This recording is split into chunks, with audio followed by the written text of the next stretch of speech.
아멘. 네, 2019년 2월 10일입니다. 우리 설 연휴 잘 보내셨죠? 오늘 저희가 신년 들어서 마태복음 말씀을 또 순서대로 보고 있는데요. 저희 1장, 2장에 걸쳐서 오늘은 3장의 말씀을 지난주에 이어서 두 번째로 보겠습니다. 그래서 오늘은 마태복음 6번째 시간입니다. 지난주에 같은 본문으로 침례 요한에 대한 새로운 접근을 해보았습니다. 자, 요한은 주님의 오실 길을 준비하는 자로 잘 알려져 있습니다. 자, 여러분, 오실 길을 준비한다라고 하면 어떤 이미지가 떠오르십니까? 첫 번째로 딱 떠오르는 건 레드카펫이죠. 레드카펫. 오실 그분의 길을 준비할 때 깔아놓는 것이 레드카펫입니다. 유명인사가 오실 길을 준비하면서 주인공이 소화할 스케줄을 다 미리 준비해 놓는 거죠. 그래서 그 사람의 오는 발길이 아주 특별할 수 있도록, 눈에 띄도록, 거치는 것이 없도록 하는 것의 상징이 레드카펫일 것입니다. 막상 주인공으로 등장하는 사람은 얼굴 마담 역할만 하면 됩니다. 실제로 하는 일은 많이는 없죠. 유명한 배우이건 CEO건 국가의 수장이든 간에 정작 가장 중요하다고 여겨지는 그 사람은 마지막에 등장해가지고 사인하시고 악수하고 사진 찍으면 그만입니다. 물론 그 주인공의 의사와 의견이 충분히 반영된 진행이었겠지만 그 길을 준비하고 길을 닦아놓고 실행하는 사람들은 다 수행원들, 비서들, 의전팀들, 경호원들입니다. 자, 많은 사람들이 우리 오늘 보신 이 침례 요한의 일이 마치 그런 일이다라고 생각해요. 예수님이 오실 길을 준비했던 사람, 예수님이 오실 길에 레드카펫 깔아드린 사람, 예수님이 하실 일에 대해서 미리 다 준비해 놓은 사람이라고 생각을 많이 합니다. 그리고 하나님의 아들이 오실 길을 준비할 정도면 아주 범상치 않은 사람임이 분명하겠죠. 그래서 세례 요한, 침례 요한에 대한 이 범상치 않음에 대한 강조가 참으로 많습니다. 요한은 어떤 사람이었죠? 겸손한 사람이었습니다. 왜요? 나는 그분의 신발끈을 풀기도 감당치 못하겠노라. 세상에 대한 미련도 없었고요. 아주 청렴결백한 사람이었습니다. 왜죠? 메뚜기 먹고 살았거든요. 꿀 먹고 살았습니다. 낙타 털옷 입고 지냈습니다. 기도로 무장한 선견지명이 있었습니다. 왜요? 예수님이 오신 걸 알아봤거든요. 다른 사람은 못 알아봤지만, 자, 감히 다른 사람은 흉내낼 수도 없는 기행에다가 고행에다가 금욕주의 삶을 철저히 살았던 사람입니다. 왜죠? 광야에서 살았거든요. 이런 부산대 근처 영화관 있는 데가 아니라 광야에서 혼자 외롭게 금욕주의로 살았습니다. 자, 그 결과로 그는 한마디 외쳤을 뿐이었습니다. 회개하라, 천국이 가까이 왔다. 한마디 외쳤을 뿐인데 수많은 사람들이 나와서 침례를 받는 그 권위가 그의 입술에 있었다고 많은 사람들이 생각을 했습니다. 보통 사람이 아닌 기인임에 분명하죠. 그래서 결론이 뭡니까? 우리도 이 요한을 닮아 우리도 요한처럼 살자라는 것이 대부분의 설교의 결론이었습니다. 요한의 삶에 패키지가 있어요. 패키지가 뭐냐면 삶의 스타일, 뭐 광야 생활, 메뚜기, 석청, 낙타 뭐 이런 거 있고요. 그 다음에 그의 언행이 있었어요. 그의 메시지, 오늘 저희 읽으셨죠? 독사의 자식들아, 회개 합당한 열매 맺어라, 도끼로 찍어버릴 거다, 그 다음에 불에 확 살라버릴 거다, 키 들고 다 거릴 거다, 뭐 이런 메시지들. 자, 요한이 삶과 그의 메시지 그리고 했던 퍼포먼스가 있어요. 그게 뭐였어요? 침례. 침례를 퍼포먼스라고. 침례, 요 세 가지 패키지가 있는데요. 자, 이것들이 요한이라는 사람의 이 독특성과 또 예언의 성취라는 이 결합 때문에 이 패키지 자체가 워낙 독특하고 유일한 방식이라고 생각할 때가 많아요. 요한의 삶에 했던 이 패키지들이 요한만이 할 수 있는, 요한만이 했던, 그 시대는 전혀 없었던 아주 유일하고 독특하며 성경적인 방식이다라고 결론을 내릴 때가 많습니다. 제가 그것에 대해서 방향을 좀 전환하는 작업을 지난주에 했습니다. 어떤 조건이었죠? 당시에 어떤 관례들이 있었는지, 당시에 종교적인 사람들이 어떤 일을 하고 있었는지, 정말로 요한만 그런 사람이었는지, 요한이 했던 메시지는 정말로 복음적인 것인지에 대해서 제가 다시 한번 재고하는 시간을 가졌습니다. 여러분, 당시에 요한처럼 기인의 행동을 하고 기인의 모습을 하는 사람 굉장히 많았습니다. 당시에 이렇게 회개의 메시지를 전파하면서 침례, 세례라는 퍼포먼스 하는 집단, 그룹 상당히 많았습니다. 모르셨죠? 침례라는 것이, 당시에 세례라는 것이 생각보다 많이 알려져 있었고 다른 그룹에서도 하는 의식 중에 하나였습니다. 심지어 단순히 선지자가 아니라 내가 그리스도다, 내가 메시아다 라고 주장하는 사람들도 그 당시에 꽤 많았습니다. 그럼 지금 이스라엘에 가셔도 상당히 많습니다. 뭐 지나가면 광고판 보여요. 메시아, 나 메시아라고 엄청 크게 막 광고판 붙여놓은 사람들이 덜어 있어요. 한국에 몇 분 정도 계시죠? 제가 알기로 한 30분에서 50분 정도 계시다고 합니다. 자칭 그리스도. 당시 요한 시대 때도 그런 사람이 생각보다 많았습니다. 제가 사도행전의 말씀으로 가지고 설명을 드렸었습니다. 자, 그런데 그렇다면 요한도 이런 사람 중에 한 명이 아닌가라는 저는 그런 제안을 했어요. 오히려 주의 길을 예배하기 위해서 요한이 했던 방식, 그가 주의 길을 준비한 건 맞아요. 그가 선택받은 사람인 건 맞아요. 그가 은혜 받고 성령님의 충만했던 사람은 맞아요. 맞는데 요한이 예수님의 가르침과 예수님의 삶과 예수님의 죽으심과 부활하심을 모르는 상태에서 그가 익숙했던 방법 뭡니까? 침례 주는 것, 그가 익숙했던 유대교적 방법 뭐예요? 그의 메시지입니다. 그런 것들이 요한에게는 너무나 자연스러웠던 것이죠. 그래서 요한의 방식은 다분히 인간적이었고 유대교적인 방식이었습니다. 사람들을 겁먹게 하고 조건을 갖다 붙이고 뭐예요? 회개 합당한 열매부터 가져와. 아니, 자기가 침례 주고 있으면서 그럼 침례가 뭐라도 돼야 될 텐데 침례 받은 거 그거 소용없고 회개 합당한 열매부터 가져와 라고 윽박지르는 거죠. 그래서 행위로 증명되는 결과를 가져오라는 요구만 늘어났습니다. 이것은 우리가 믿는 기독교의 복음적인 내용과는 아주 거리가 멉니다. 오늘 그것을 좀 더 살펴볼 텐데요. 여러분, 복음에서 말하는, 우리 기독교에서 말하는 구원은 뭡니까? 구원이라는 것은 하나님께서 죽음 가운데서 아무것도 할 수 없는 이 인간에게 은혜를 주셔서 살려주시고 생명을 주시고 풍성함을 주시는 것이 기독교에서 말하는 구원입니다. 아멘. 죽어있기 때문에, 관계가 끊어져 있기 때문에 아무것도 할 수 없고 아무런 소망을 가질 수 없는 그런 사람에게 어떻게 살아야 될지를 모르는 인간들을 예수님께서 그분의 보혈의 공로로, 대속물로 그들을 회복시키시고 은혜를 주시고 풍성한 삶을 누리게 하는 것이 복음의 핵심 아니겠습니까? 그와는 대조적으로 요한의 메시지는, 요한의 요구는 다분히 인간적이며 죄적이며 유대교적인 방식이었다는 겁니다. 그렇죠? 요한은 분명 하나님께서 태중에서 은혜를 주셨어요. 그러나 저희가 지난주에 살펴봤듯이 요한이 예수님을 알아보긴 했지만 그가 아직 다 알지 못한다고 고백을 합니다. 그가 분명 선택받고 성령 충만하여 이야기하지만 그의 방식 자체가 아직은 인간적이며 유대교적인 것을 우리가 발견했습니다. 자, 그러면 왜 사람들이 그렇게 많이 나와가지고 자복하며, 자복이 뭐예요? 스스로의 죄를 고백하고 회개하면서 나와서 막 침례를 받았냐고요? 그렇게 질문할 수 있겠죠? 여러분, 그것도, 그런 침례라는 것도 그 많은 사람들이 할 수 있는 옵션 중에 하나였어요. 자기가 쉽게 할 수 있는 방식이었거든요. 여러분, 침례 요한이 하는 메시지를 듣고 사람들이 놀랐습니까? 요한이 가르치는 그 설명을 듣고 사람들이 기이 여겼습니까? 아니죠. 어떻게 했습니까? 저거 내가 들어봤어. 저거 내가 원래 알던 거야. 저것도 하면 좋지. 왜요? 구원받기 위해서 저쪽에 가니까 철회하라고 하고, 아니 저 산에 들어가고 용안에 갔더니 금식하라고 하는데 이번에는 저기 광야에서 기인이 나와가지고 침례 받으러 가면 왜 안 받겠어요, 여러분? 용안하는 집회 많이 찾아다녀보셨죠? 용하는 집회 갈 때마다 하라는 게 다 달라요. 어디는 헌금 많이 하라고, 어디는 금욕적으로 살라고 하고, 이런 것들이 다 유대교에서 가르치는 내용이에요. 그러니까 사람들은 자기가 구원받을 수 있는 확신에 대한 옵션 하나를 더 두는 것이 아무런 문제가 없었습니다.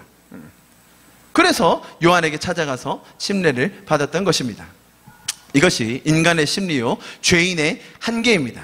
제가 침례가 무용하다라는 침례 무용론을 주장하는 것이 아닙니다.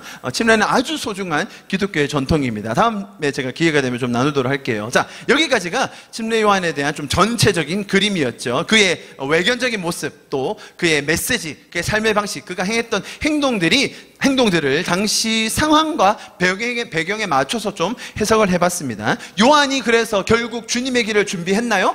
예, 했습니다. 어떻게 했죠? 레드카펫 간 게 아니라는 거예요. 여러분, 레드카펫 깔아서 만약에 요한이 주님의 오실 길을 준비한다면 예수님은 뭐 하시면 돼요? 악수하시고 사인하시고 사진 찍고 가면 되는 거 아닙니까?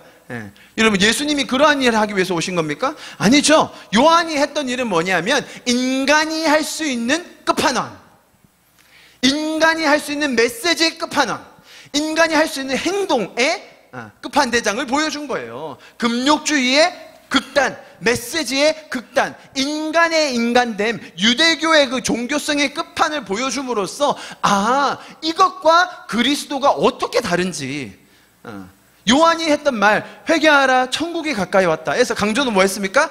회개하라 천국이 가까이 왔다. 예수님이 똑같이 토시도 안 들리고 얘기하세요. 그런데 어떻게 얘기하는지 아세요? 회개하라 천국이 가까이 왔어. 똑같은 말인데 똑같이 들리시나요? 아니죠. 조금 다르게 들리시죠? 강조가 완전히 다른 거예요. 우리는 그 문자에 적힌 뉘앙스를 보지 못한 채 그 문자가 너무 똑같다 보니 그래서 요한도 똑같은 일을 했구나라고 생각하기 쉬운데 전혀 다른 메시지가 되는 것입니다. 자, 이제 요한이 했던 메시지를 살펴볼 차례입니다. 지난주에 그 메시지 전체 중에 첫 번째 메시지만 살펴봤습니다. 그게 뭐였습니까? 회개에 알맞은, 회개에 합당한 열매를 맺어라 라는 거였습니다. 여러분, 기독교에서 말하는 열매의 의미가 뭐였습니까? 성경이 말하는 열매는 우리가 힘써서 노력해서 애써서 최선을 다해가지고 만들어내서 일구어내서 하나님 앞에 갖다 바치는, 그래서 그것을 통해 우리를 증명하는 수단이 아니에요. 이해하셨습니까? 기독교에서 말하는 열매는 말 그대로 하나님께서 우리를 구원하시고 하나님께서 우리에게 은혜를 주신 것에 대한 결과예요. 결과. 은혜를 받은 자들이 스스로의 삶에서 보면서 내 삶에 이런 열매가 있었어? 아니, 내 삶에 이런 열매가 맺혔네? 스스로 놀라게 되는 게 기독교에서 말하는, 성경에서 말하는 열매예요. 자, 여러분, 아주 중요합니다. 열매는 조건이 아닙니다. 자, 한 번만 죄송하지만 따라해 주십시오. 열매는 조건이 아니다. 잘 생각해 보십시오, 여러분. 타종교, 세상의 모든 가르침은 다 이 열매를 조건으로 내걸어요. 여러분, 열매가 뭐가 있죠? 오직 성령의 열매는 사랑, 희락, 화평, 오래 참음, 자비, 양선, 충성, 온유, 절제, 뭐 이런 거예요. 자, 그래서 세상에서 말하는 메시지를 제가 한번 해볼게요. 들어보십시오. 오래 참으십시오. 그러면 인생에 긍정적인 미래가 올 것입니다. 살면서 충성하는 모습을 보이십시오. 그래야 어쨌든 신이, 하늘이, 절대자가 감동을 해서 뭐라도 하나 더 줄 거 아닙니까? 절제하십시오. 절제 없는 삶에서는 어떤 결과도 얻어지지 않습니다. 온유해보세요. 여러분, 온유하면요, 세상에 미운 사람이 없어지고요, 마음이 편안해집니다. 여러분, 웃으면서 사십시오. 희락, 웃으면서 사십시오. 자, 우리가 행복해서 웃습니까? 웃으면 행복해지지. 자, 따라하세요. 제가 신학교에서 이거 따라하느라 참 힘들었습니다, 여러분. 수업 시작 전에 10분을 하더라고요. 10분을 하기 싫은데 너무 이게 쓴뿌리가 있는 것 같아요, 제가. 자, 여러분, 지금 세상에서 말하는 메시지가 어떻게 흘러가는지 아시겠죠? 요거 해, 그러면 이렇게 될 거야.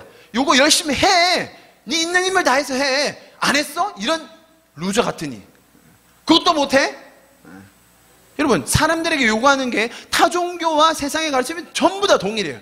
조건으로, 열매를 조건으로 내걸고 그 조건을 잘한 사람을 칭찬하고 그 조건대로 산 사람에게 산 주고 그 조건대로 이룬 사람을 성공한 자라고 이야기하죠.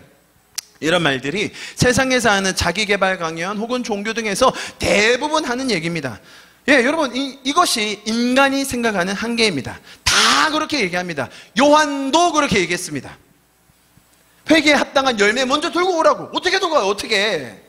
복음도 모르고 십자가 구원도 없고 예수님이 아직 하신 일도 없는데 어떻게 들고 오라고. 어떻게? 회개가 뭔지도 모르는데 자기가 침례주고 있으면서 회개 합당한 열매부터 가지고 오래요. 이게 말이 안 되잖아요. 아닙니까?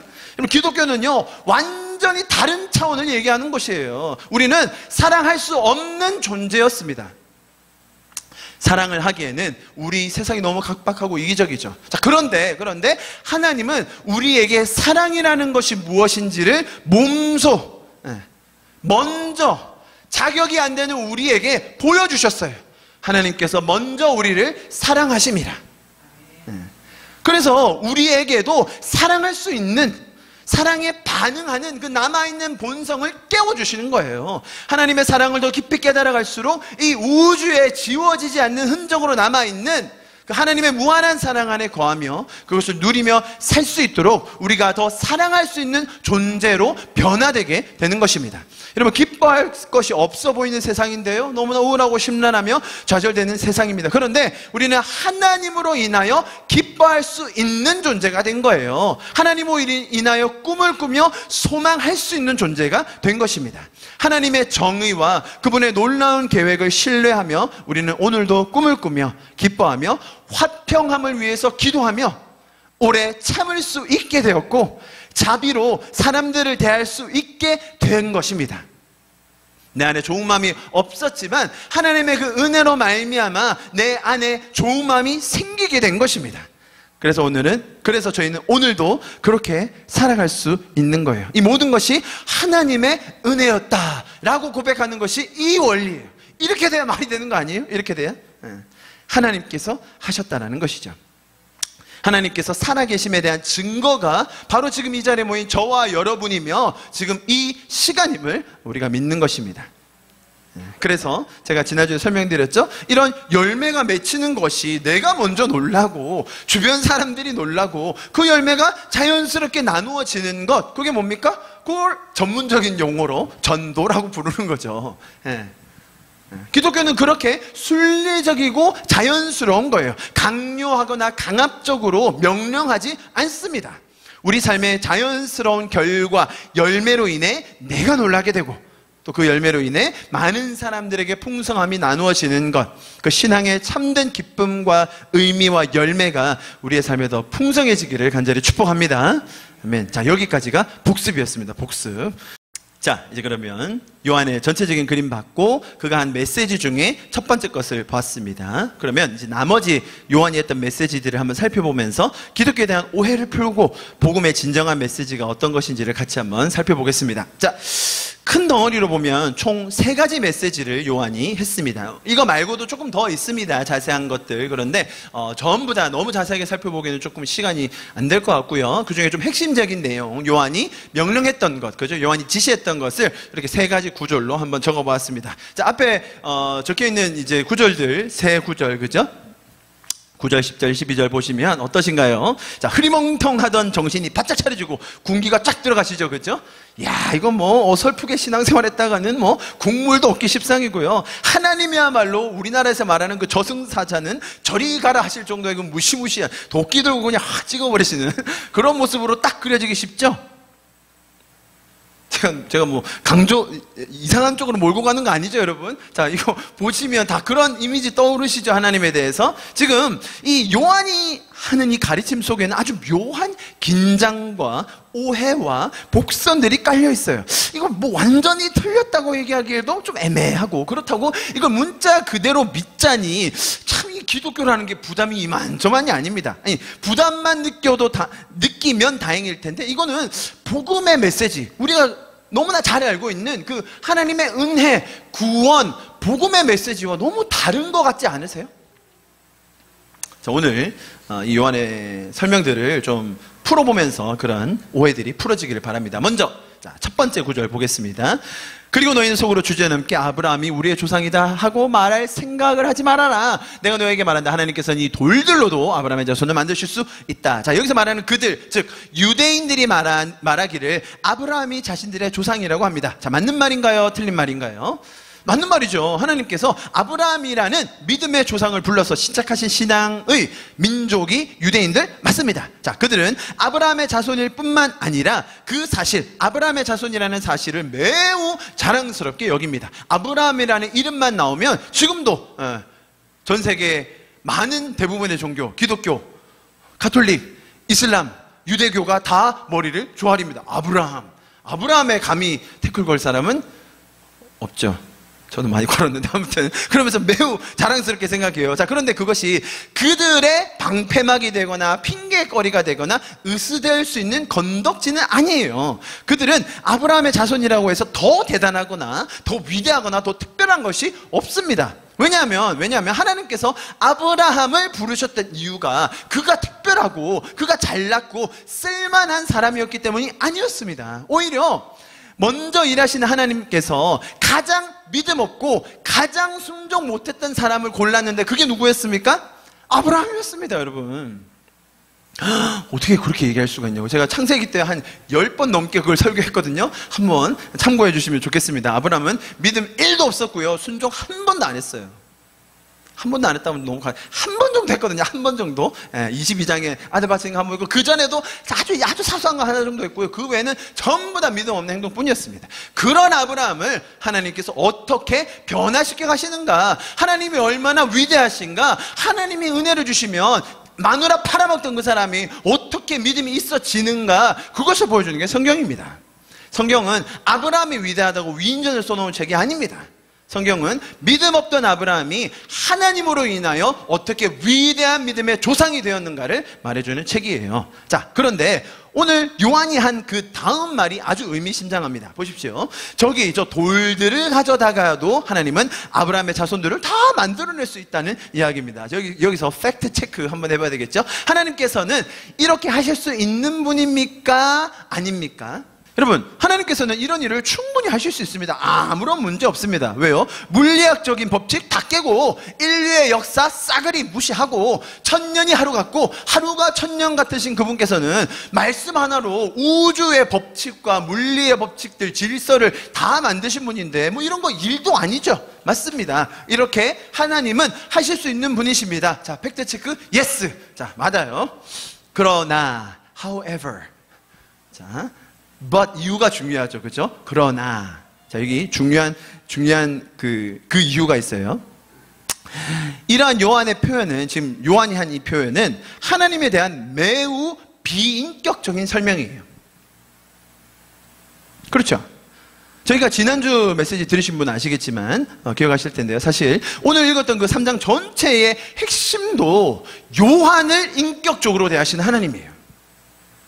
제가 오늘 설교 마지막에도 한 번 더 다루겠습니다. 자, 요한이라는 지금 한 선지자예요. 하나님께 선택받은 선지자인데 아직 하나님의 그 전체 구원의 역사와 하나님의 성품을 다 알지 못해요. 자, 이 선지자도 일반적으로 사람들이 생각하는 그 신의 개념, 절대자의 개념, 창조자의 개념을 지금 설명하고 있는 겁니다. 보십시오. 하나님을 인격이 있고 우리를 사랑하시고 우리를 돌보시며 우리와 함께 역사를 써가시는 그런 분으로 설명하는 게 아니라 단순히 능력자, 초월자로 비인격적인 존재로 그 개념을 가지고 설명하고 있는 거예요. 자, 제가 다시 말씀드립니다. 하나님이 이런 능력이 없다는 말이 아니에요. 이 말 자체가 틀렸다는 말 아닙니다. 그죠? 우주의 창조자께서 분명히 이러한 일 쉽게 하실 수 있습니다. 생명 없는 저 돌멩이라도 순식간에 수많은 세월을 한꺼번에 만드셔서 인격체로 만드실 수 있어요. 그런 능력이 있습니다. 그런데 잘 들으세요. 하나님은 애써 그렇게 안 하세요. 그러한 능력이 없어서가 아니라, 그러한 능력을 보여주기 싫어서가 아니라 하나님은 애써 그렇게 안 하세요. 그렇게 하는 게 훨씬 쉬울 때가 많아요. 이놈의 자식들 그냥 다 쓸어버리고 다시 시작할까? 이거 뭐 재워주고 입혀주고 복주고 다 인도해주면 잘 따라야지. 우상이나 섬기고 배신이나 하고 감사함도 모르고 이런 고약한 놈들, 내가 저기 바닷가에 돌들 많은데 쟤들로 그냥 다시 시작해야겠다라고 생각하는 게 훨씬 쉬울 때가 많았죠. 성경에 그런 이야기가 있습니다, 여러분. 그런데 하나님께서 이렇게 하고 싶지 않으실까요? 분명히 그럴 때가 있었지만 하나님의 선택은 항상 그렇지 않았어요. 이스라엘 백성이 광야 생활 40년 동안 하나님께 순종한 적이 있습니까? 제가 조금 강조해서 말씀드렸어요. 없어요. 100만 번 불순종했어요. 100만 번. 한 번 정도 순종했으면 100만 번 불순종했습니다. 하나님이 그때마다 싸그리 쓸어버리셔서 다시 시작하실 마음이 없으셨을까요? 뭐 모르죠. 그건 저희가 하나님만 모르지만. 그러나 하나님은 애써 그렇게 안 하시는 분이에요. 자, 왜 그럴까요? 왜 하나님 그렇게 안 하실까요? 하나님은 인격적인 분이시기 때문이에요. 능력을 가졌기 때문에 상황 불문하고 가진 힘으로, 권세로, 능력으로 다 제압해버리고 비인격적으로 억압해서 일을 되게 하는 분이 아니라, 그죠? 하나님은 그렇게 비인격적으로 우리를 억압해서 명령해서 일을 되게 하는 분이 아니라 우리 한 명 한 명의 인격과 마음을 너무나도 소중히 여기셔서 우리를 사랑하시고 우리와 관계 맺기 원하시고 우리를 인도해 주시는 분이 성경에서 말하는 하나님이세요. 여러분, 제가 누누이 설명드렸지만 이것은 타 종교에서 찾아볼 수 없는 기독교에만 유일하게 있는 하나님의 성품입니다. 인격적이신 하나님, 우리와 대화하기 원하시는 하나님, 우리를 먼저 찾아와 주시는 하나님, 우리에게 계시해 주시고 가르쳐 주시는 하나님. 여러분, 우리가 맨날 이렇게 성경 읽으면서 기도하면서 응답받고 막 성경 보면서 하나님에 대해서 배우고 하나님의 음성을 들어서 그렇죠. 그게 너무 자연스러워서 그렇죠. 여러분, 타종교에서 그런 건 없어요. 없습니다. 뭐 이렇게 아주 심각한 계시가 막 별이 뜨고 막 이렇게 하는 건 있죠. 그러면 그 사람이 교주가 되는 거예요. 그게 아니라 한 명 한 명에게 인격적으로 매일의 순간마다 매일 우리가 살면서 그분과 성령님을 통해서 교제할 수 있다. 여러분, 이런 개념은 없는 개념이에요. 없는 개념. 하나님은 인격적으로 우리를 만나주시고 인도해 주시고 사랑해 주시는 분이십니다. 자, 그런데 우리는 이런 구절로 인해서 이 하나님의 비인격적 능력에 집착할 때가 많아요. 그 대표적인 예가 기적입니다. 여러분, 기독교에 기적이 있습니까? 많이 있습니다. 제가 이 말씀도 여러 번 드렸습니다. 저 기적 경험 많이 해봤습니다, 여러분. 네? 저 기적 경험 많이 해봤습니다. 제가 기적도 많이 베풀어 봤습니다. 아시죠, 여러분? 저도 기도해도 가끔 사람들이 낫더라고요. 네, 뭐 선교지 이런 데 가면 가끔 낫기도 해요. 기적 있습니다, 여러분. 하나님은 초월적인 분이시기 때문에 필요할 때 기적을 베풀어 주십니다. 자, 그런데 문제는 뭐냐면 이런 구절 때문에 우리가 기적에 집착하거나 너무 집중하면 항상 병폐가 생겨요. 기적 한 번만 경험하면 여러분 다시는 의심이 안 생깁니까? 기적 한 번만 경험하면 다시는 실족하지 않고 천하무적 태권부위가 되어서 믿음으로 세상을 다 무찌르고 살 수 있나요? 그렇지 않다는 거예요. 여러분, 병이 나으면 병이 나는 거 중요하죠. 병이 나오면 그때부터는 세상 만사가 다 아름답고 은혜가 넘치고 기쁨으로 충만해지던가요? 보지 못해서 평생을 장님으로 살던 사람, 안진뱅이로 한 번도 걸어보지 못한 사람이 눈을 뜨게 되고 걷게 되는 역사가 성경에 있습니다. 예, 맞습니다. 그 사람들의 소원은 너무나 뻔했습니다. 눈을 뜨는 것, 걸어가는 것, 그것이었습니다. 내가 볼 수만 있다면, 내가 걸을 수만 있다면, 야, 내가 진짜 세상에서 한몫할 텐데, 내가 볼 수만 있으면 나도 남부럽지 않게 살 텐데. 자, 여러분 다 보고 걸으시죠? 대부분 여기 계신 분들은 보고 걸으시죠? 여러분이 가서 얘기 좀 해주세요. 보기만 하면 세상 살기는 그냥 땅 짚고 헤엄치기라고. 걷는 여러분들이 가서 좀 설명 좀 해주세요. 걷기만 하면 세상 만사는 식은 죽 먹기라고. 성경이 말하는 메시지가 뭔지를 분명히 알아야 됩니다.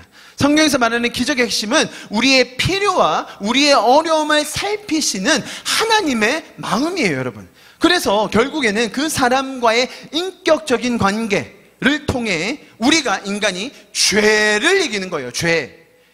이 땅에 있는 하나님과 멀어진 그 죄의 원리를 이겨서 하나님과 동행함으로 그분의 원리와 방법을 더 배워가면서 이 땅에서 평안과 감격을 누리며 사는 것, 그것이 기적이 우리를 이끌어가는 방향이에요. 그런데 그 방향과 그 핵심은 모른 채 기적에만 초점을 맞추게 되면 항상 이렇게 집착하는 잘못된 모습이 나오게 됩니다.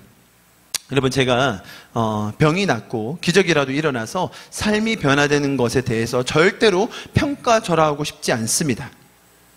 다만 기독교의 핵심이 거기 있지 않다는 것을 꼭 기억해 주시기 바랍니다. 여러분, 제가 저희 성도가 육신이 아픔 속에 있을 때 분명히 치유를 위해서 기도할 것입니다. 저희 교회에 어떤 막혀있는 상황이 있을 때 우리가 함께 기도함으로 기적이 일어날 수 있도록 기도하고 소망할 것입니다. 그러나 그런 와중에 우리가 이 핵심을 놓치고 정말로 살짝만, 정말로 살짝만 왜곡이 되고 비껴가게 되면 이 죄인의 습성이 고약합니다, 여러분. 그래서 이 주된 것, 메인 하나님과의 관계와 인격적인 게 싹 사라지고 항상 그 표면에 보여지는 것들을 강조하기 십상이라는 겁니다.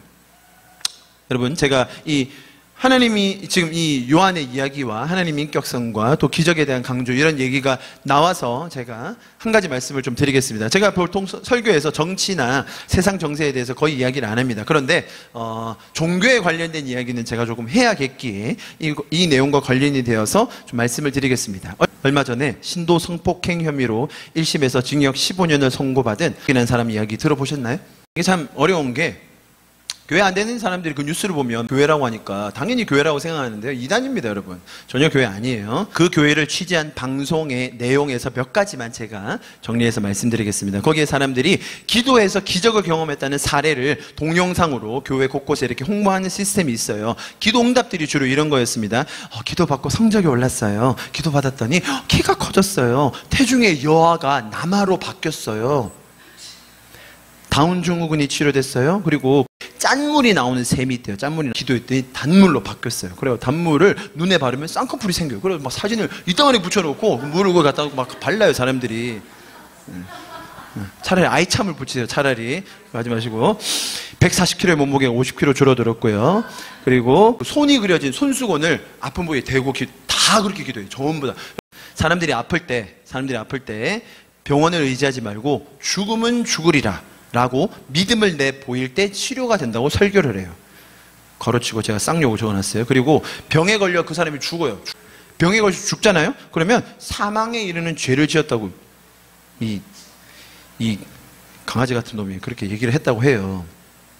이거는 치유였고, 두 번째 헌금을 할 때 성령님에게 직접 바쳐야 된대요. 성령님. 그래서 있는 힘껏 바치라고, 그래서 복을 받는다고 이야기합니다. 그래서 그걸 뭐라고 부르? 예물 신기라고 부르는데, 같이 사진을 찍기, 이제 옆에 앉고 사진 찍으려면 기본 현금 300만 원 있어야 사진을 찍을 수 있고요. 오고 오면 가문의 영광이죠. 그리고 헌금의 종류를 최대한 다양하게 만들어요. 무슨 헌금 이렇게. 자, 그리고 그 모인 헌금을 그 개인적으로 주머니에 꽂아주는 거거든요. 예금 심기. 그걸 가지고 또 도박을 했어요. 도박을 했는데 한 수백억을 잃었거든요. 그래가지고 교회 앞에 설교하는데 내가 왜 이걸 땡기고 있는지 아느냐? 아세요, 여러분? 제가 그거 해서 몇 푼이라도 벌어서 교회에 헌금하려고 이런. 와.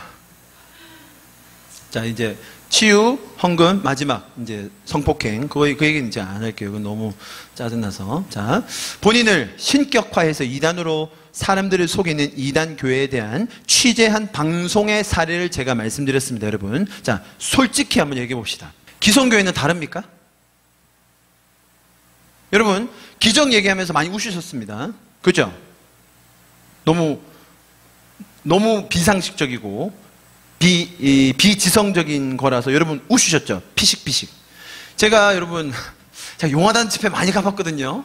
제가 용화단의 집회 통역 많이 했습니다, 여러분. 한국에서 난다긴다 뭐예요? 세계에서 제일 유명한 예언자들 제가 통역 많이 했어요.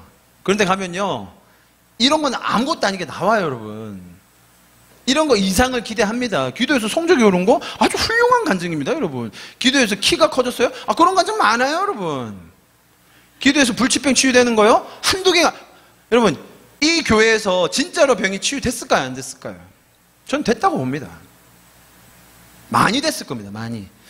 여러분, 거기서 사람들이, 제가 바보가 아니라고 말씀드렸죠? 진짜 나은 사람이 옆에 있는 거예요. 진짜로 쌍꺼풀이 생긴 애가 있는 거예요. 아니 근데 내가 아무리 교수지만 내 옆에 있던 애 없던데 생겼다는데 그리고 여러분, 거기 간증 나온 사람들이 다 취재 나온 사람들은 보면 이게 분위기가, 여러분, 7만 명이 다 아라 하는데 자기 혼자 뭐야 이러면 자기만 바보 되는 거예요. 그게 사람이 그렇게 된다니까요. 제가 지금 뭘 얘기하려고 하냐면, 보십시오. 헌금 그렇게 안 합니까, 기성교회가? 솔직히 말해보자고요. 제가 최근에도 아주 큰 부산의 대형교회 갔는데 헌금함 보고 깜짝 놀랐어요. 야, 헌금의 종류가 무슨 수십 가지 봉투가. 무슨 절기마다 헌금 다 있고, 자기 생일 헌금 있고, 무슨 자기 생일 헌금만 있으면 뭐 자기 부인 생일, 어머니 생일 다 헌금해야 돼, 다 헌금. 예를 들면 그런 거예요. 헌금 종류 쫙 해놓고 그거 뭐 보고 있으면, 야, 이때도 헌금해야 되네, 저것도 헌금해야 되네. 아니, 좋은 헌금이 있죠, 여러분. 뭐 성교 헌금, 뭐가 있지?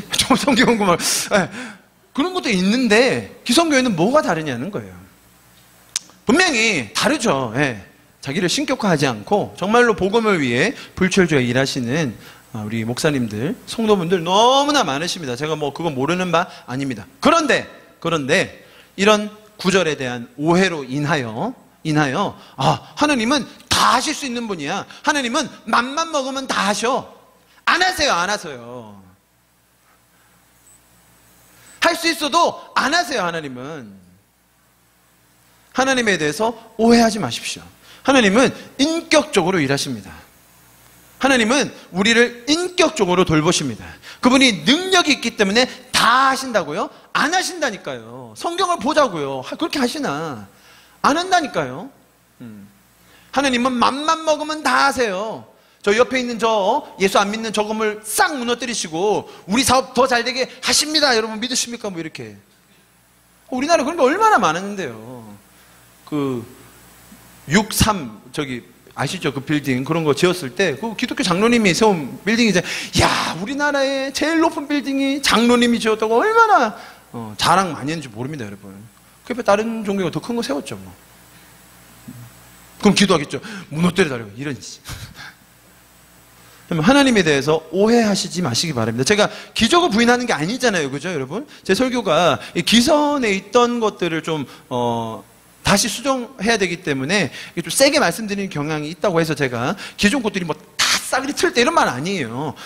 중심으로 돌아오자는 거죠. 저는 기적 인정합니다, 여러분. 저는 성령의 역사 아주 많이 경험했고요. 저도 소망합니다. 아멘. 자, 이게 별로 신뢰가 안 가네요. 네, 자, 마지막으로 요 구절을 가지고 이놈에 대한 이야기를 마칠 건데요. 그 무안에 그 이제 자기 짠물 단물로 바꾼 거기에 건물이 있는데 이 구절을 딱 적어 놨더라고요. 야, 뭐 방송에서 취재할 때는 뭐 당연히 언급 안 했는데 전 딱 보는 순간 이 구절이 딱 눈에 들어왔습니다. 자, 여러분. 잠언 8장 17절. 나를 사랑하는 자들이 나의 사랑을 입으며 나를 간절히 찾는 자가 나를 만날 것이니라 라고 제가 아무런 강조 없이 그냥 쭉 읽었습니다. 자, 여러분 이 구절을 보시면 뭐가 강조되는 것처럼 보이십니까? 대부분의 성도들은 그렇지 간절히 찾아야 만나는 거지 라고 생각이 드시죠. 희한하게. 그래서 뭐라고 얘기합니까? 간절히 찾아야 해. 간절한 게 뭐예요? 물질을 드리고 시간을 바치고 열정을 심어야 그래야 만나주시지. 아니 하나님이 맨입으로 만나주시냐고. 대부분 이렇게 가요. 참 이 한글말도 그렇고 뭐 영어로도 똑같은데 이게 아다르고 오다르다는 게 무슨 말이냐면 나를 사랑하는 자들이 나의 사랑을 입으며 나를 간절히 찾는 자. 무슨 말이에요? 나를 만나기 원하는 자. 나와 인격적인 관계를 맺고자 하는 자, 내가 다 만나준다. 나를 찾는 자들은 내가 다 만나주고 나를 다 만날 것이다. 그 의미입니다, 여러분. 간절히 찾아야만 내가 만나준다. 이 말이 아니라 나를 간절히 찾는 그 사람들은 모두 다 내가 언제나 누구라도 만나준다. 그 얘기예요, 여러분. 이해하시겠죠? 이렇게 단순한 건데도 불구하고 이것을 마치 간절히 그냥 찾으면 안 만나주시고 그냥 아무런 믿음 없이 들고 가는 것 없이 아무런 기대 없이 가면 안 만나주시고 간절히 우리나라에서도 그 간절함이 우리나라에 그 배어 있잖아요. 매일 새벽에 일어나서 또 밤늦게 열심히 뭐든지 그렇게 간절히 하면 천일이라도 갖다 바치면 그러면 만나준다. 그런 거 아니라는 거예요, 여러분. 성경이 말하는 게. 여러분, 기적을 보아야 믿어지고 기적을 행하고 막 경험하지 않으면 신앙생활 제대로 못하고 있다고 그렇게 이야기하는 건 신앙이 아니에요. 여러분, 지난 역사를 통해 우리는 너무나도 많이 보아왔습니다. 기적으로 시작해서 기적적인 체험에 의존하는 신앙은 반드시 병폐가 나오게 되어 있어요. 여러분, 인격적인 하나님을 우리가 더 배워가기를 간절히 소망합니다. 자, 그것에 대한 연속으로 두 번째 10절의 말씀 보겠습니다. 도끼를 이미 나무 뿌리에 갖다 놓았으니, 나무 뿌리에 이미 도끼를 준비하고 계신데요. 좋은 열매 안 맺는 것들은 그냥 확 찍어가지고 불에 영원히 타도록 해버리신다고 이 요한이 하나님에 대해서, 예수님에 대해서 설명했습니다. 제가 지난주에 회개에 대한 열매를 이야기하면서 요한복음, 자, 잠시만요. 이 구절 이해하셨죠? 예. 눈에 딱 10절 도끼 찍어서 태운다. 자, 요거 요한이 한 얘기예요. 자, 요 얘기를 기억하시고 지난주에 열매 때문에 봤던 요한복음 15장 말씀 다시 한번 보겠습니다. 잘 아시는 말씀입니다. 요한복음 15장 1절부터 6절까지의 말씀인데요. 포도나무와 아버지, 농부에 대한 이야기입니다. 나는 참 포도나무에 내 아버지는 농부라. 2절이 저희가 지금 금방 읽었던 그 말씀이랑 똑같죠? 무릇 내게 붙어있어 열매를 맺지 아니하는 가지는 아버지께서 그것을 어떻게 해버리신다고요? 예. 이제 여기서는 뭐 심하게 도끼로 찍어버린다 뭐 이런 얘기는 안 하셨지만 제거해버리신다. 그리고 물론 열매를 맺는 자들은 이렇게 더 깨끗하게 하신다. 3절 같이 읽어볼까요? 시작. 너희는 내가 일러준 말로 이미 깨끗하여졌으니 그러므로 내 안에 거하라 이렇게 돼 있고, 그렇게 해야 열매를 맺는다. 6절, 사람이 내 안에 거하지 않으며 가지처럼 밖에 버려져 마르나니 사람들이 그것을 모아다가 불에 던져 사르느니라. 자, 요한이 했던 말과 지금 이건 아까 건 요한이 했던 말이고 지금 이거는 예수님이 했던 말씀이에요. 요한복음에, 그죠? 이 두 말이 아주 일맥상통하다고 느껴지시죠? 보통은 그렇게 생각을 합니다. 자, 문제는 아까 읽었던 2절인데요. 요한복음에서는 제거해버린다고 했고, 아까 요한은 찍어서 불 속에 던질 거라고 했어요. 세상에서, 여러분, 세상의 원리를 한번 잘 생각해 보십시오. 사람들은 서로를, 저희들요, 경쟁자로 보기 때문에 어쨌든 서로를 찍어서 불에 던지려고 안달이 났습니다. 가치가 없도록 느끼게 만들고요, 가치가 있기 위해서는 엄청난 노력으로 스스로를 증명해야만 합니다. 예, 그것이 세상의 원리입니다. 만약 그런 시험을 통과하지 못하면 찍어서 버려지고 제거해 버립니다. 나고자, 실패자, 루저라고 부릅니다. 요한복음 아까 읽었던 15장 6절의 얘기가 그런 얘기죠. 그죠? 붙어있지 않은 자들이 사람들이 버려가지고 불에 태운다, 그런 얘기예요. 여러분, 하나님께서 하시는 일은 정반대예요. 하나님께서 그렇게 잔인하고 비인격적이고 무정하게 인간들을 찍어버리시는 분은 아닙니다. 오히려 인간들의 실상을 가장 잘 아시고, 우리가 살아갈 수 있는 가지가 될 수 있도록, 우리가 열매 맺을 수 있는 가지가 될 수 있도록 우리를 깨끗하게 해주시고 영양분을 주시고 보호해 주시는 분이 우리 하나님이십니다. 아멘이시죠? 자, 그게 2절 앞뒤에 있는 1절과 3절의 얘기예요. 무슨 말인지 아시겠어요? 그분이 우리를 보호하시고 키우시는 농부 시고요, 그리고 우리는 이미 깨끗하여졌다라는 설명을 그 앞뒤에 붙여놓고 있다는 말입니다. 그래서 우리는 이미 깨끗하여져서 생명 대신 참 포도나무인 예수님께 붙어있는 자라는 설명을 하고 있습니다. 그런데도 결국 우리의 마음을 어렵게 하는 표현이 하나 있으니 그것이 2절에 아까 말씀드렸던 제거해버리시고라는 거예요. 왜냐하면 이 2절에 제거해버리시는 것은 이 농부가 마치 주체가 되어서, 그러니까 하나님이 주체가 되어서 우리를 제거해버린다라는 의미로 들리기 때문에 좀 어렵게 느껴집니다. 여러분, 성경에 참 재미있는 부분이 있는데요. 지금부터는 조금 제가 이 성경의 해석과 약간 성경 공부적, 신학적 얘기를 잠깐만 드릴게요. 성경이 쓰여진 원어, 히브리어, 헬라어들은 의미가 중의적일 때가 있어요. 아시죠? 손이라고 하면 우리가 말하는 손이 될 수도 있고, 일손이 될 수, 그런 것처럼요. 자, 그래서 그런 여러 가지 뜻 중에서 그 단어에 여러 가지 뜻이 있는데, 그 중에 학자들과 신학자들과 번역자들이 모여가지고 어떤 적용이 가장 합리적일지, 문맥에 맞는지를 정해서 그것을 번역해서 기록으로 남깁니다. 우리는 이제 그런 것들을 보고 있는 건데요. 여러분, 그리고 저희가 믿는 신앙과 교단과 모든 사람들은 성경의 무오함을 믿습니다. 성경의 무오함을 믿어요. 그러나 번역에서 나타나는 그 개인의 의견과 배경, 견해 등을 진리로 믿지는 않아요. 이 차이 이해하시겠죠? 성경은 무오합니다. 그러나 그것을 번역할 때 있어서 번역이 좀 다른 방향으로 될 수도 있습니다. 그런 사례가 많아요. 그런데 이제 한국 분들은 그것에 대해서 용납을 못하세요. 성경의 번역이 틀리게 했다고? 성령님이 일하시지 않아. 제가 마태복음 보면요, 성경의 번역을 이 번역자들이 의역한 경우가 있어요. 그러니까 번역마다 조금 특징이 다른데요. 어떤 번역은 직역에 더 강조한 게 있고, 어떤 번역은 의역을 더 강조한 게 있고, 그런 게 있습니다. 자, 여기에서 이 제거해버린다라는 이 2절의 단어의 원어적인 의미를 사전이 뭐라고 설명하고 있는지 제가 좀 캡처해 왔는데요. 자, 죄송합니다. 이 영어로 돼 있어가지고. 아까 읽었던 15장 2절이죠. 그죠? 아까 그 절이죠? 그래서 뭐라고 돼 있으면 He takes away, 뭐예요? 제거해버리신다라고 이렇게 영어로 표현되어 있죠. 자, 이 단어가 그 헬라어로 뭐라고 돼 있어요? 뭐라고 읽어요? 아이로라고 읽습니다. 읽기는 발음. 자, 그리고 뜻 1번 뜻이 뭔지 보세요. 1번 뜻 뭐라고 되어 있습니까? To raise up, elevate, lift up. 자, 이렇게 되어 있죠. 1번 뜻이 그거예요. 자, 무슨 말이에요? 그 가지가 보세요. 그 가지가 열매를 못 맺어요. 왜 못 맺었어요? 아니, 다른 가지들에 가려가지고 햇빛도 못 받고 가려져 있고 영양분을 못 받아서 어떻게 해줬다고요? 들어주셨대요. 하나님이 가지를 들어주셨대요. 어떻게 할 수 있도록? 열매 맺을 수 있도록, 햇빛 잘 볼 수 있도록. 야, 번역 좋죠? 분명히 뒤에 찍어버린다는 그런 뜻도 있어요. remove 있죠. remove 이런 거 제거해버린다 이런 뜻이 있어요, 여러분. 그런데 이 단어, 이 원어의 단어에는 지금 뜻이 상당히 많죠. 이거 중에 1번의 뜻이 들어올린다. 그 가지를 들어올려서 햇볕을 받을 수 있도록, 영양분을 받을 수 있도록 도와주신다 이제 라고 번역을 할 수 있다는 겁니다. 제가 또 이런 또 자료 보여드리지 않으면 저것도 자기 마음대로 하는 거냐라고 할까봐 제가 일부러 한번 가져왔는데요.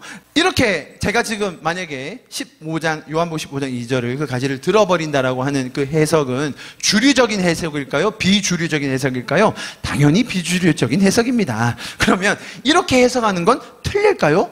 아니에요. 자, 그러면 성경을 마음대로 입맛에 맞게 해석해도 됩니까? 당연히 안 되죠. 그럼 제가 마음대로 해석했습니까? 아니면 이 단어가 가지고 있는 본연의 뜻 안에서 번역했습니까? 당연히 본연의 뜻 안에서 번역했죠. 자, 그러면 이렇게 뜻 안에서 달라질 수 있는 의미를 달리 적용해서 이해해도 됩니까? 제가 지금 했던 질문들 지금 여러 가지 있죠? 여러분, 제가 신학교 다닐 때 교수님한테 집요하게 물어봤어요, 이거에 대해서. 아니, 이렇게 해도 되냐고. 그럼 제가 지금 했던 질문들이 있죠? 막 이렇게 질문을 교수님들이 막 엄청 했거든요. 결론, 된다요, 된다. 저는 좀 그게 충격이었어요. 왜냐하면, 아니, 그러면 해석이 너무 중구난방으로 될 수 있지 않나요? 아니, 사람이 악의적으로 성경을 막 해석하고 왜곡하면 어떻게 하죠? 이런 걱정이 저 먼저 앞섰어요. 충분히 그럴 가능성이 있다고 보여집니다. 그러나, 성경의 맥락과 상황, 그리고 전체적인 흐름 안에서 그 단어가 가지고 있는 의미, 여러분, 어떤 단어는요, 아무리 뜻이 많이 있어도 그 뜻으로 해석을 하면 전혀 문맥에 맞지 않는 뜻이 될 때가 상당히 많아요. 무슨 말인지 이해하시죠? 여기에서 같은 경우는 너무 해석이 잘 되는 거죠. 자, 그래서 이 전체적인 흐름 안에서 이런 가능성의 여지는 충분히 열려 있어요. 이것이 성경의 묘미라고 생각해요. 우리 입맛대로 바꿀 수 있어서 좋다라는 뜻이 아니라 성경에 담긴 하나님의 마음을 더 이해해 갈수록 우리에게 다가오는 성경의 깊이와 의미가 달라질 수 있다는 것이죠. 그러면 목사님이 성경 다시 번역해서 쓰시죠, 왜? 이런 분들이 있으시겠죠? 그렇게 하신 분들이 많이 있어요. 저기 지리산에도 계시고요. 산속에 들어가셔서 성경 한 권을 자기가 다 번역해서 오신 분들이 생각보다 많아요. 원어 공부하셔가지고 그 구약 신약 다 번역하신 분들 생각보다 많이 있어요. 저한테도 몇 권 있습니다, 여러분. 그런데 문제는 그런 분들이 공신력이 없다는 거죠. 한 사람이 처음부터 다 번역해가지고 공신력 가진 책 뭐가 있죠? 제일 최근에 나온 메시지 성경이라고 들어보셨나요? 유진 피터슨 최근에 별세하셨죠? 그분이 혼자서 대단하세요. 교수하시면서 목회하시면서 그 성경 한 권을 자기가 다 번역하셨어요. 자기 말로. 그 책은 믿을만 합니까? 많은 사람들이 봅니다. 그러면 그 책이 one and only 유일한 번역입니까? 아니에요, 여러분. 자, 그러면 우리는 성경을 어떻게 봐야 합니까? 저는 개인적으로 제가 성경을 묵상하고 말씀을 준비할 때 최소 10개 이상의 번역본을 봅니다. 최소. 우리가 어떻게, 여러분, 요즘은요, 앱에 다 있어요. 여러분 아시죠? 개정개혁 있죠? 새번역 있죠? 그 다음에 공동번역 있죠? 쉬운 성경 있죠? 지금 한글만 해도 한 5-6개는 이미 되고요. 이제 영어만 읽을 줄 알면 영어 번역은 뭐 수도 없이 많죠. 그런 것들을 제가 보면서, 지금 제가 이 번역본마다의 특징을 알거든요. 무슨 말인지 아시죠? 어떤 번역은 직역을 하려고 최대한 노력한 번역이 있고, 어떤 번역은 우리가 쓰는 말, 일상적인 말, 예를 들면 NLT 같은 거, 이런 거는 우리가 쓰는 말로 최대한 쉽게 쓴 게 있고, 어떤 거는 최대한 원어에 가깝게 번역하려는 게 있고, 이런 식으로 번역본마다의 특징이 있기 때문에 이 번역은 이렇게 번역했네, 또 다른 번역은 어떻게 했을까, 이 번역은 이렇게 했네. 그래서 사실 번역본만 쭉 읽고 나면 이 본문에 말하는 바가 이런 뜻이구나 라는 게 깨달아질 때가 참 많아요. 어떤 구절은 정말로 번역본마다 상당히 상이하게 다르게 번역할 때가 있어요. 그거는 아까 말씀드린 것처럼 그 원어의 의미가 중의적이라서 어떤 경우라도 다 적용이 가능할 때 그렇다는 거예요. 성경을 좀 더 읽어보고 싶으시지 않으세요? 이렇게 말하니까 도리어 더 안 읽고 싶으신가? 여러분, 하나님을 가장 잘 알 수 있는 유일한 방법은 성경입니다. 성경. 오늘 이 본문의 강조점은, 요한복음 15장 2절의 강조점은 하나님의 역할이 우리를 깨끗하게 해주시고 우리를 도와주시며 우리가 살 수 있는 가지가 될 수 있도록, 우리가 열매 맺는 가지가 될 수 있도록 하나님께서 농부로서 우리를 도와주시고 우리를 살려주시고 우리를 인도해 주신다, 그런 이야기입니다. 그것을 요한은 마치 도끼를 가지고 찍어버리시는 것처럼 설명을 했죠. 예, 사람이 충분히 그렇게 이해할 수 있다고 보여집니다. 그러나 우리가 성경 전체 예수님의 이야기를 보면서 우리 뭘 보았습니까? 예수님께서 오셔서 세리와 창기들을 다 모아서 찍어서 불에 집어 던지셨습니까? 아니면 그들과 식사하며 대화하시며 그들을 구원하기 원하셨습니까? 예수님께서 오셔서 죄로 인하여 병들고 아파하고 신음하는 자들을 다 긁어 모으셔서 불놀이라도 하셨습니까? 아니면 아파하는 그들을 위로하시며 병든 자의 의원이 되셔서 그들을 치료하기 원하셨습니까? 대답은 너무나 자명합니다. 예수님은 오히려 자신이 찍힘을 당하시고 자신이 배신당하시고 자신이 채찍을 맞으시고 자신이 불사름을 당하셔서라도 우리를 살리기 원하셨습니다. 여러분, 이것이 복음입니다. 이것이 하나님의 사랑인 줄 믿습니다.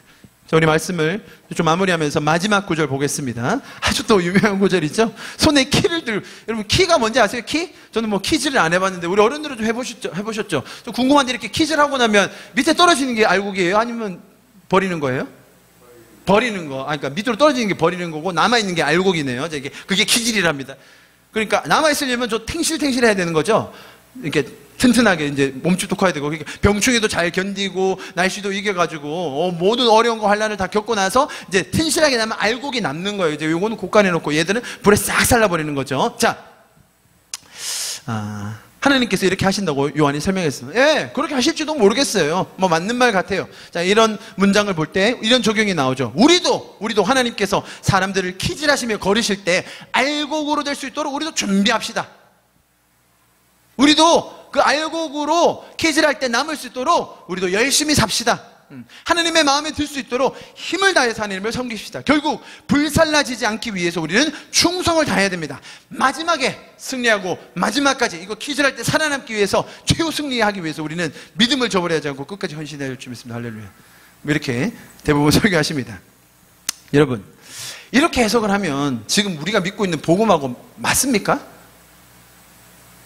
그렇게 해석하면 여러분이 믿고 있는 하나님과 그게 연결이 됩니까? 여러분, 하나님이 보실 때, 맞아요, 거른다고 칩시다. 하나님이 보실 때 남아있는 알곡이 누굽니까? 따라해 보십시오. 알곡은 죄인이다. 예, 하나님이 거르십니다. 누구 거르시는 줄 아세요? 죄인들 거르세요. 죄인들. 하나님이 보실 때는 죄인들이 알곡이에요. 하나님이 보실 때는 죄인들이 바로 살려야 할, 생명을 주어서 구원해야 할, 내 목숨을 바쳐서 다시 생명을 줘야 할 알곡이라는 거예요. 우리는 마치 우리가 쭉정이 될까봐, 우리가 부스러기 돼서 불탈까봐 걱정하고 계셨죠? 아니에요, 여러분. 하나님은 여러분 있는 그대로의 모습을 알곡으로 봐주세요. 여러분 지금 그대로의 모습을 내가 생명을 바쳐서 구원할 모습으로 봐주신다는 거예요. 요한이 이렇게 설명했습니다. 예, 그럴 수 있어요. 그런데 하나님이 보실 때 추수할 대상, 하나님이 보실 때 남겨놔야 될 알곡은 다른 사람이 아니라 저와 여러분, 죄 속에서 신음하고 있었던, 아파하고 있었던 우리들입니다. 하나님의 형상으로 지음받은 인격인 저와 여러분을 하나님께서는 알곡으로 보아주시고 추수하기 원하십니다. 자, 우리 말씀을 좀 마무리하고 기도하고 예배를 마칠 텐데요. 지난주에 예수님께서 요한에게 다가가셔서 침례를 받으시는 장면을 보며 우리가 메시지를 마무리했습니다. 여러분, 오늘 우리가 요한의 메시지에서도 보았듯이 요한의 이 독설은 참으로 다분히 인간적이고 유대교적이고 죄적인 원리였습니다. 일반적으로 사람들이 일반적으로 세상에서 생각하는 딱 그런 저승사자, 신의 모습이었습니다.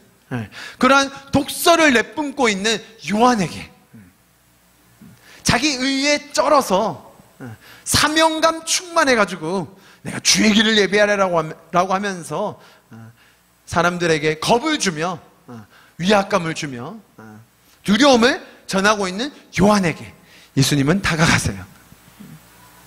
제가 지난주에 말씀드렸죠?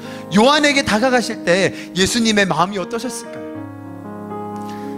저 요한 사명감 100%, 의무감 100%, 의에 쩐 저 요한, 내가 저 요한에게 은혜를 가르치리라, 내가 저 요한에게 은혜를 보여주리라. 내가 저 요한과 인격적으로 만나야겠다. 그래서 예수님이 요한에게 다가가십니다. 그래서 예수님이 요한에게 침례를 받으십니다. 여러분, 저와 여러분에게도 예수님은 동일하십니다. 예수님은 처음부터 끝까지 인격적이십니다. 그분의 은혜가, 그분의 사랑이 한이 없습니다. 우리에게 조건을 걸고 은혜를 주시는 분이 아니십니다. 우리를 비인격적으로 그분의 능력으로 억누르시며 그분의 일을 이루기 원하는 분이 아니십니다. 오히려 우리 한 명 한 명을 인격적으로 바라보시고 우리 한 명 한 명의 마음을 케어하시며 우리 인생에 하나님께서 계획하여 주신 그 최선의 길로 우리를 인도하기 원하시는 분, 우리가 열매 맺고 있지 못할 때 우리를 찍어버리시는 분이 아니라 우리가 더 열매 맺을 수 있도록 깨끗하게 하여 주시고 도와주시는 농부, 그분이 우리의 하나님이십니다. 하나님은 사랑과 은혜를 가르쳐 주시며 우리가 변화할 수 있도록 도우시는 분이 우리 아버지 하나님 되십니다. 그분의 인격과 그분이 가르쳐 주신 삶의 원리와 방식들을 더 배우고 또 누리며 나누는 저와 여러분 되기를 간절히 축복합니다. 우리 시간 마지막으로 기도하고 예배를 마치겠습니다. 기도하실 때에 주님, 그렇습니다, 저희가 하나님에 대하여 더 배우기를 간절히 소망합니다. 이 말씀에서 가르쳐주고 있는 정말 인격적이시고 우리를 돌보시고 우리를 살리기 원하시고 우리를 구원하기 원하시는 그 하나님을 더 배우기를 간절히 소망합니다. 많은 세상에서 사람들이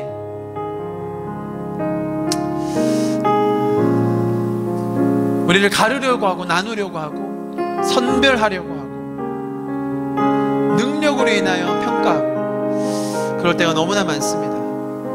네, 그것이 세상의 원리입니다. 그러나 우리가 그곳에서 우리가 최선을 다하며 살지만 또 우리의 가장 근본, 우리의 영혼 깊이 내려있는 그 뿌리, 우리 영혼의 그 닻이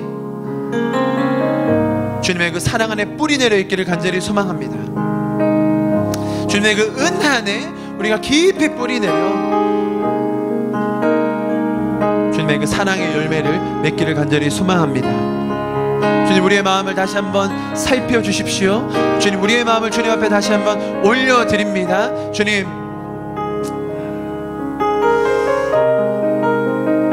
우리를 사랑하시고 끝까지 인격적으로 함께 하시는 주님과 동행하며 또 그분을 배우는 이번 한 주가 되게 하여 주시옵소서. 우리에게 마지막으로 우리 자신을 주님 앞에 올려드리며 기도하며 예배를 마치도록 하겠습니다. 기도하시겠습니다.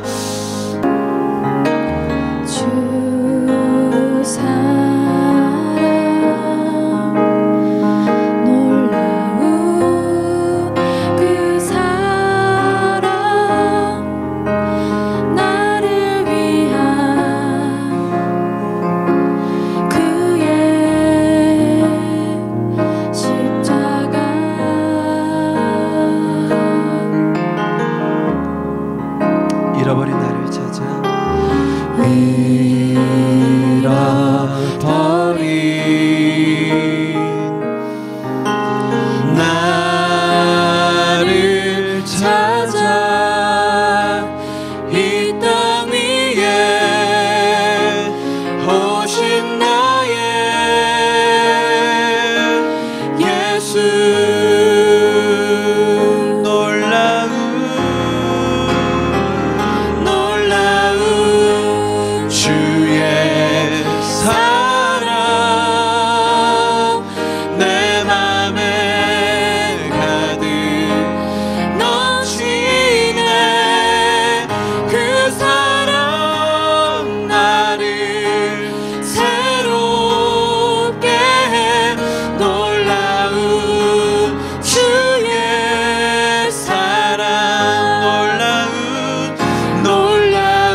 사랑을 찬양합니다. 다른 세상의 어떤 가르침도, 세상의 다른 어떤 종교에서도 감히 흉내낼 수도 없고 감히 상상할 수도 없는 놀라운 주님의 사랑, 우리가 다시 한번 찬양합니다. 우리를 처음부터 끝까지 인격적으로 사랑하여 주시고 인도하여 주시는 그 주님, 그 주님의 사랑으로 변화되는 우리가 되기를 간절히 기도합니다. 그 사랑으로 인하여 우리의 삶 가운데 그 확신과 열정으로 서게 하여 주시옵소서. 기쁨과 감격으로 세상을 섬기게 하여 주시옵소서. 아멘. 주님, 놀랍게 일하실 주님을 기대하고 찬양합니다. 주님을 더 알아가기를 간절히 소망합니다. 오늘 예배 가운데서도 신실하게 우리 가운데 역사해 주신 주님을 찬양합니다. 예수 그리스도 이름으로 함께 기도하였습니다. 아멘.